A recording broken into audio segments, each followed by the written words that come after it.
Hello friends, कैसे हैं आप सब। मुझे आशा है कि आप लोग अच्छे होंगे। मैं भी बढ़िया हूँ एकदम।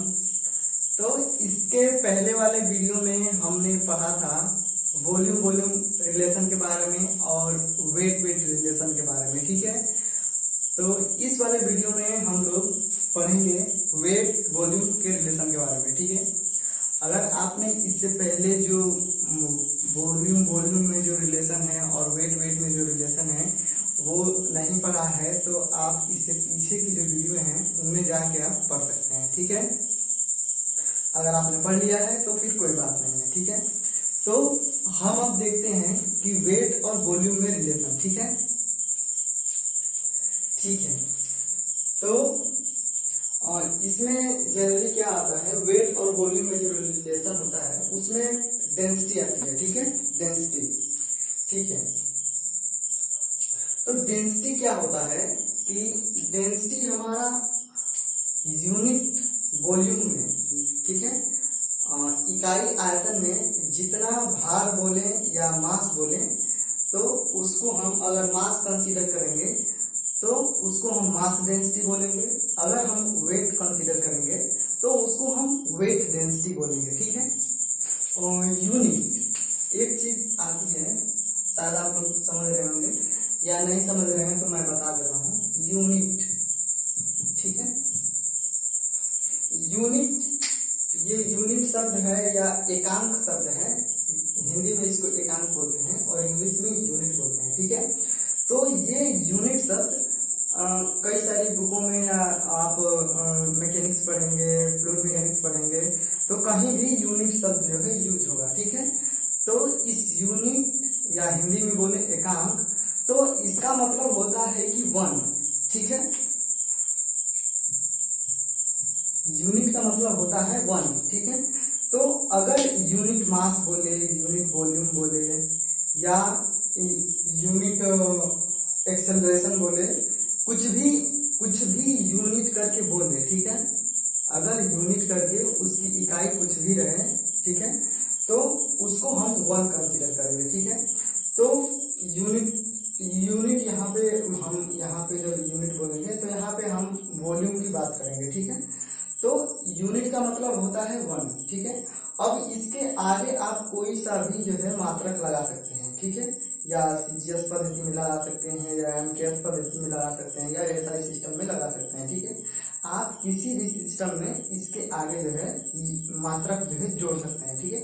वो भी यूनिट होता है और ये भी मात्रक को भी यूनिट बोलते हैं, ठीक है। लेकिन ये जो यूनिट है इसका मतलब होता है वन, ठीक है। तो यहाँ पे अगर मैं कहूँ यूनिट वॉल्यूम, ठीक है, तो यूनिट वॉल्यूम में 1 सेंटीमीटर क्यूब भी हो सकता है, 1 मीटर क्यूब भी हो सकता है, 1 mm क्यूब भी ले सकते हैं, ठीक है। ये इन तीनों में से हम कोई सा भी ले सकते हैं हमारी मर्जी के अनुसार, ठीक है। तो जहां जिसकी जरूरत पड़ती है वहां अपने हिसाब से जो है ये जो मात्रक है ये चेंज कर देते हैं। अगर यूनिट मास बोले तो यूनिट मास अगर मैं बोलूं तो यूनिट मास बोलूं तो 1 kg ले सकता हूं, ठीक है। 1 ग्राम ले सकते हैं, ठीक है। 1 डेसीग्राम ले सकते हैं। ऐसे ही जो है मात्रक चेंज होता रहेगा, ठीक है।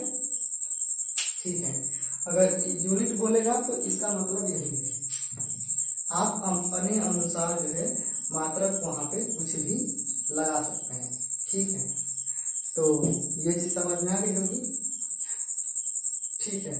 तो जो हमारा वेट वॉल्यूम बोले या मास बोले, अगर हम इकाई आयतन का जो वेट कंसीडर करेंगे तो वहां पे वेट वॉल्यूम, अगर मास कंसीडर करेंगे तो मास वॉल्यूम, ठीक है।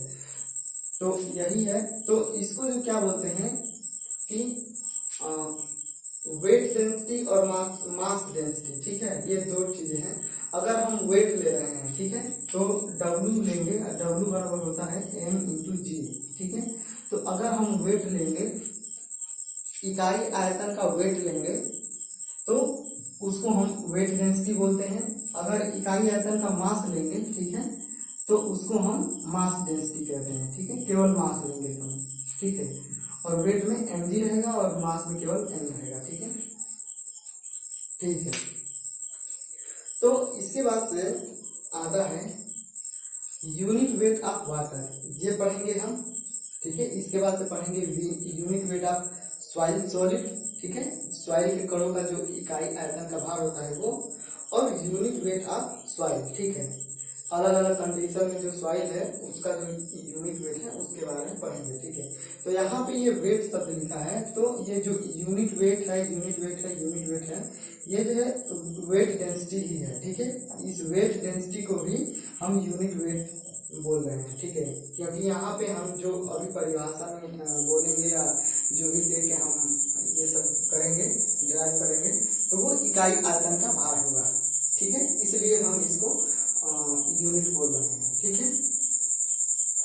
तो अब हम देखते हैं यूनिट वेट ऑफ वाटर, ठीक है। इसको यहाँ पे ये जो लिखा है ये गामा है, ठीक है। आप गामा जैसा भी बनाते हो वैसा आप बना लेते, ठीक है। ये गामा है, ये भी गामा है, मैं ये गामा लिखा है, ठीक है। तो यूनिट वेट ऑफ वाटर देखते हैं, ठीक है।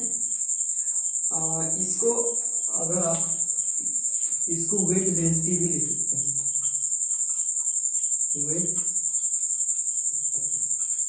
वेट डेंसिटी ऑफ वाटर, ठीक है।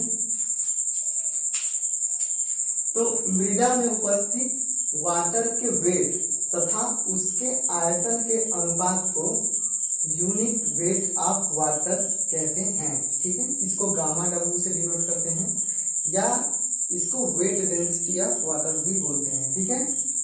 तो जो सॉइल है हमारी, ठीक है,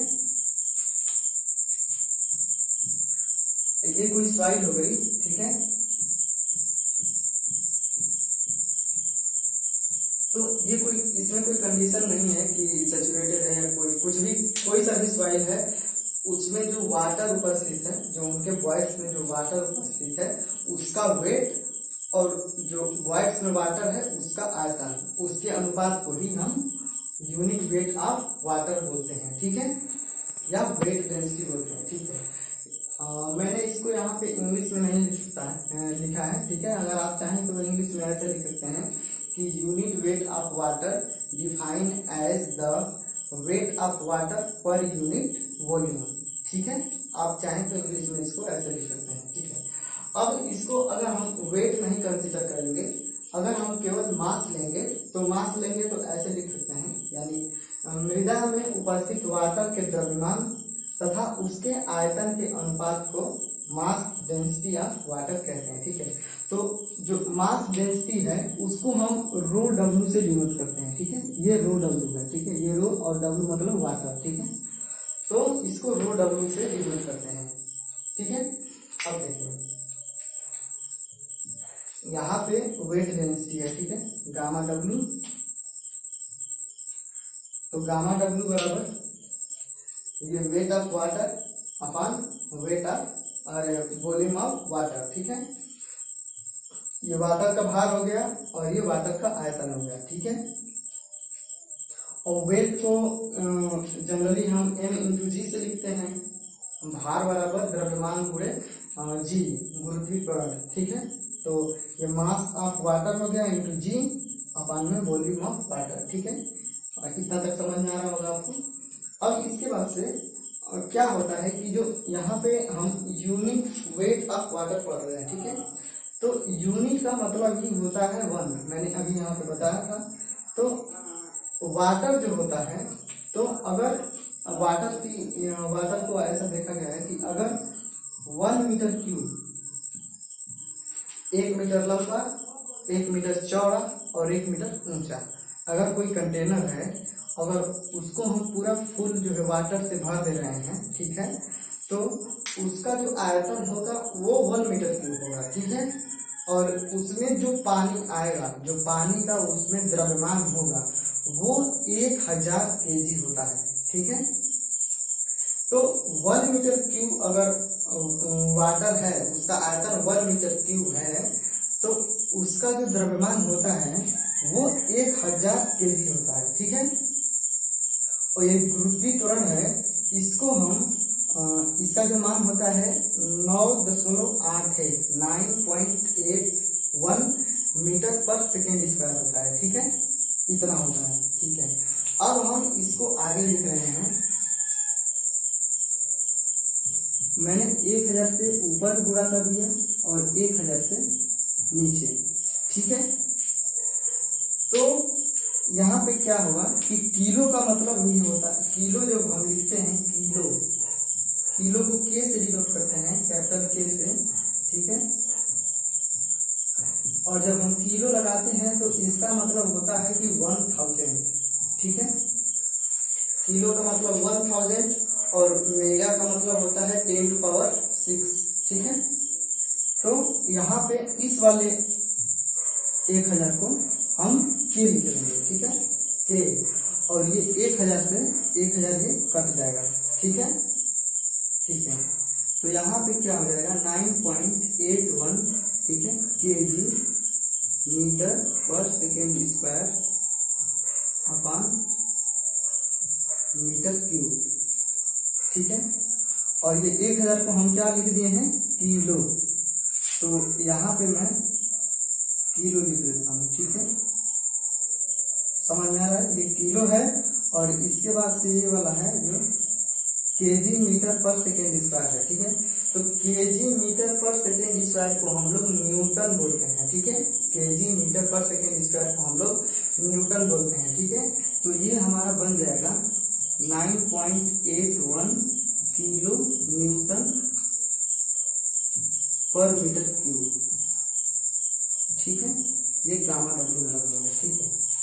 तो अगर 1 मीटर क्यूब, अगर 1 मीटर क्यूब कोई 1 मीटर क्यूब का कोई कंटेनर है और उसमें जो वाटर भरा है, ठीक है, तो अगर हम उसकी वेट डेंसिटी देखेंगे तो वो होता है 9.81 किलो न्यूटन पर मीटर क्यूब, ठीक है। इसको ऐसे आप समझ सकते हैं, ठीक है, ठीक है। अब यहाँ पे देखते हैं मास डेंसिटी, मास डेंसिटी यही है, मास डेंसिटी ऑफ वाटर, ठीक है, इसी को यहाँ पे मैंने लिखा है। तो इसको जो है रो डब्ल्यू से डिनोट किया है, ठीक है। तो mass of water upon volume of water, ठीक है। तो 1 मीटर क्यूब जो होता है उसका जो मास होता है वो 1000 kg होता है, ठीक है।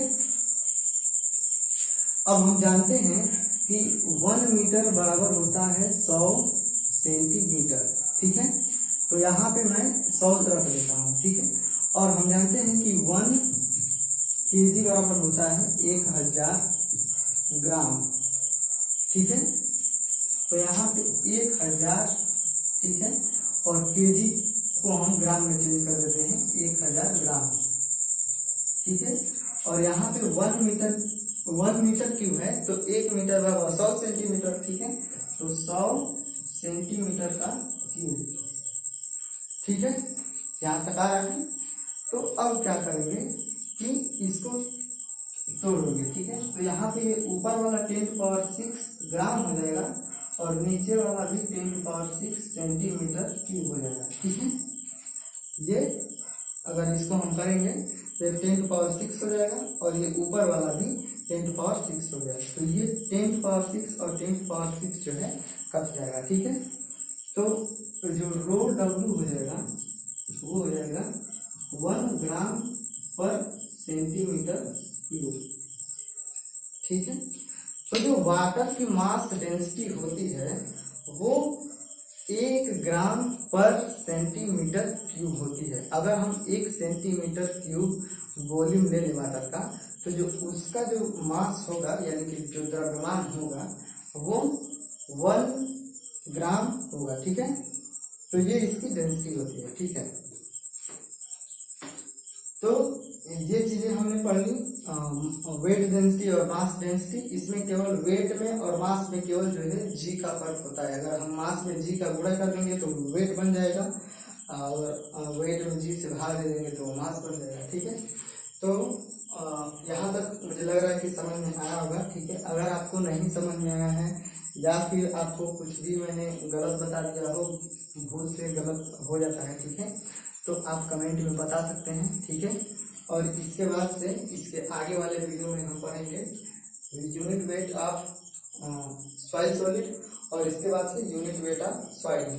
तो जो सॉइल का जो यूनिट वेट है, इकाई आयतन का जो भार है वो अलग अलग कंडीशन में क्या क्या होता है वो हम इसके बाद वाले वीडियो में देखेंगे। ठीक है, थैंक यू।